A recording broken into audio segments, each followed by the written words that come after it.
जोंना बे बरबरि गुदि बर' थुनलाइ आफाद आरो बरबरि दख'रा दुलाराय बर' फरायसा आफादनि 50थि मायथाइ थामहिनबा सनाथि मायथाइ फालिथाय बे फालिथाया जोंनि मोनसे जारिमिनारि फालिथाय जानानै थागोन। मानोना गायसनजेननायनिफ्राय बरबरि गुदि बर' थुनलाइ आफादखौ 1971 मायथाइयाव गायसननाय जादोंमोन आरो बरबरि दख'रा दुलाराय बर' फरायसा आफादखौ 1976 5 बोसोरनि उनाव बेखौ गायसननाय जादोंमोन। गायसनजेननाय समनि एसे जारिमिनखौ आं नुनायाव आं मिथिनायाव बे समाव जेबोआनो गैयामोन। फरायसालिफोरा एलपि स्कुलफोरा गंफा गंनै गामि गामि दङमोन। गेजेर फरायसालि होननायबोथ' गैयामोन। बेखौ एमभि स्कुलानो इयाव देरसिन स्कुल बायदि जानानै दङमोन। बेखौ 1965 मायथाइयाव माबानिफ्राय लाबोनानै बरिमाखानिफ्राय लाबोनानै बेखौ जोंनि बरबरि ओनसोलाव गायसननाय जादों एलपिनि फरायसाफोरखौ फरायनायनि सुबिदा होनो थाखाय। बेनि उनाव मोनसे मा जाबाय बेयाव गोजौ फरायसालि नांगौ साननानै बे फरायसालि गायसननायनिबो मानसिफोरा सानसुमैफोरा सानबाय बेवहाय कामाख्या प्रसाद बसुमतारी बिथाङा दा जोंनि गेजेराव गैलिया। सोलोंथाइखौ बे जोंनि गेजेराव लाबोनो थाखाय बा सोलोंथाइनि सोरां लाबोनो थाखाय थैथां बिथाङा नाजादोंमोन। गामियाव बे समाव जाम्बा जाम्बि लेखा फरायनाय सुबुङानो खोब खममोन। अन्तत 10% गैयामोन फरायनाया। फरायनो हरो दसे दसेनो ड्रप आउट जायो, दसे दसेनो गावबा गावनि गथ'फोरखौ फरायसालियाव हगार हरा। सोरहाबा खामानि मावनांगौ, सोरहाबा हालेवनांगौ, माबा दाहोना मोरखिया दोननानै जानांगौ, बे मेन्टेलिटिनि मानसिमोन। नाथाय कामाख्या प्रसाद बसुमतारी बिथाङा बै समावनो गोजौ सोलोंथाइ लानो हादोंमोन। लानानै दानि बरमा गोजौसिन फरायसालि बा जौसिन फरायसालिनि बिथाङा हिन्दी फोरोंगिरिमोन। दा बिथाङा बे समावनो सानदोंमोन जे बरबरियावबो बेबायदि मोनसे सोलोंथाइनि थासारिखौ जोङो जौगाहोनांगोन। मानसि हिसाबै दानायखौ मानसिखौ मानसि हिसाबै दानो थाखाय सोलोंथाइनि गोनांथिखौ बुजि मोननानै जाम्बा जाम्बि मानसिफोरखौनो लानानै बिथाङा फरायसालिनि नांगौ होननानै गोजौ फरायसालि आरो गेजेर फरायसालि बेबायदि गायसननाय जादोंमोन बरबरि ओनसोलाव।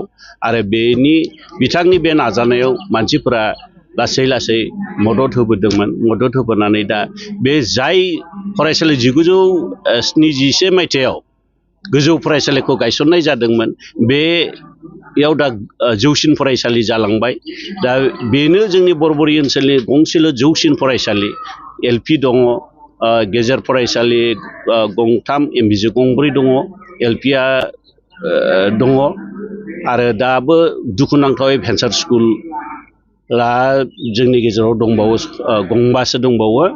आरो 2 स्कुला जोंनि बे आसाम सरकार बा SSAनि खान्थि बायदियै जोंनि फरायसालिफोरा बिल' 15 स्टुडेन्टस थानाय फरायसालिफोरखौ मार्कआप खालामनांगौ होननायाव जोंनि फरायसालिया नैबे बारदै सिख्ला नैबेजों जेराव मिथिं खुंगासिनो दङ बेयाव बारदै सिख्ला हिनजावसा गेजेर फरायसालिया गुबुन स्कुलाव मार्कआप जानानै फोरोंगिरिफोरखौ हरजाजोब्बाय। दा बे फरायसालिया बेबायदि थांनानै गैलिया। बेनि उनाव 1119 नम्बरनि मोनसे गुदि फरायसालि दङमोन। बे गुदि फरायसालिखौ जोंसार गुदि फरायसालि होननानै जोंनि 1 नं दिगालदगायाव बाइबारकेसन खालामनानै लांदोंमोन। नाथाय बेबो दा बे फरायसानि आंखालाव बिल' 15आव गोलैनानै बे गुदि फरायसालियाबो दिनै गैलिया। बे दुखुनांथाव बाथ्रा। सोलोंथायाव नाथाय जोङो जौगायाखै नङा, जौगादों। दानि सानखोआव जोंनि बे माबायाव होनायाव गासैबो बेखौ होनाय जादों।